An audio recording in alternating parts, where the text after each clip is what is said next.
President Asif Ali Zardari साहब और बिलावल भुट्टो ज़रदारी साहब जो हैं उनका फरवरी के महीने में चाइना का दौरा जो है वो डन हो गया। प्रेसिडेंट शी से उनकी मुलाकात जो है वो तय हो गई है और फरवरी के अंदर जो है the president with his son will travel to China and वहाँ पे उनकी जो मीटिंग है उसका एजेंडा जो है वो इस वक्त तक अनक्लियर है। लेकिन हमें ये पता है कि ये इंसिडेंट जो हमने मेंशन किया है ये भी एजेंडे का हिस्सा हो सकता है, हमें नहीं पता। बट पहले की भी माजी की भी कुछ नाराज़गियाँ जो हैं उनकी खबरें जो हैं वो चल रही थी न्यूज़ साइकिल के अंदर, हमने उनको डिस्कस भी किया है और ये भी हमने कहा था कि अब इस सारे मामले को हल करने के लिए हमेशा की तरह पीपल्स पार्टी अपना एक डिप्लोमेटिक रोल जो है वो अदा करेगी थ्रू प्रेसिडेंट ज़रदारी, थ्रू उनके जो दीगर कुछ MNAs हैं जिनको फॉरेन पॉलिसी का बहुत ज़्यादा एक्सपीरियंस है और वो जाके वहाँ पे ये मसला आपका आयरन आउट कर सकते हैं। तो सर मुझे लग रहा है कि वो होने को जा रहा है। सर देखें, अभी 2025 का जनवरी का महीना चल रहा है, इसके बाद 11 महीने और हैं, लेकिन मैं आपको अभी बता रहा हूँ कि ये इस साल की सबसे बड़ी खबर है।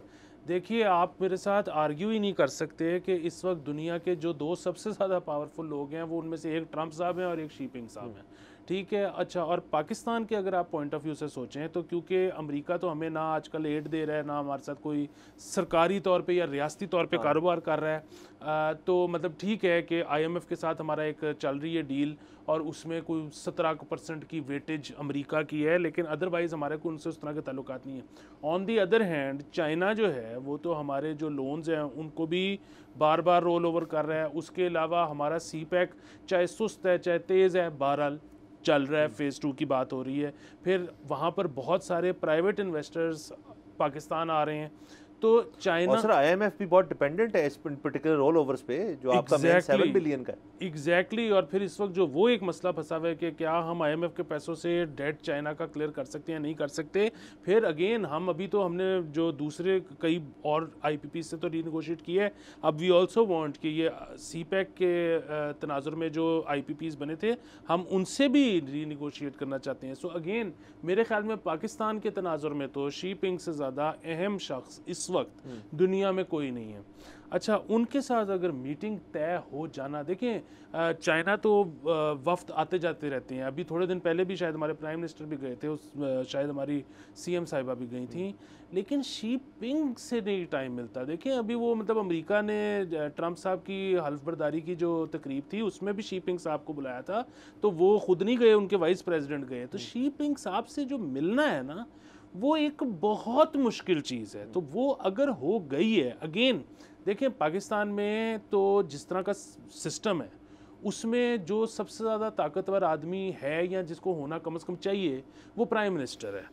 तो अगर शी पिंग साहब ने हामी भरी है मुलाकात की सदर साहब के साथ, जो कि समझा जाता है कि एक सेरेमोनियल पोस्ट है, तो इसका बहुत आप देखें लॉन्ग टर्म और इस वक्त भी के जो बाहमी आपसी ताल्लुकात हैं वो कितनी बड़ी चीज़ एक प्ले कर रहे हैं। और अब जब मतलब मुझे ये लगता है, अगेन मेरी अजम्पशन है, गलत हो सकती है, कि इतनी अहम मीटिंग ऐसे नहीं होगा कि ज़रदारी साहब को जब पता लगा होगा कि वो तैयार हो गए हैं मिलने के लिए तो उन्होंने फ़ौरन कहा होगा हाँ चल ठीक है वो मिल रहे हैं तो मैं तो मिल ही रहा हूँ। ज़रदारी साहब ने यहाँ रियासती तौर पे बहुत सारे प्रोमिसेस लिए होंगे, बहुत सारे गारंटीज़ ली होंगी। उसकी वजह ये देखिए सर, किसी का 5 मरले के घर की ट्रांसफ़र का मामला चल रहा हो ना, स्टैम्प पेपर पे आप सिर्फ उसके जो है वो एक विटनेस हो तो आपको मुसीबत पड़ी होती है कि यार मैं किस काम में मुझे डाल दिए। दो मुल्कों के इतने बाहमी लेवल के बड़े लेवल के मामलात होंगे, उसमें ज़रदारी साहब एक गारंटर के तौर पे अगर आएंगे तो कितना उनके भी आप देखें ना उनका स्टेक भी किधर चले जाता है। सब्सक्राइब करें और बेल दबाएं ताकि कोई खबर रह न जाए।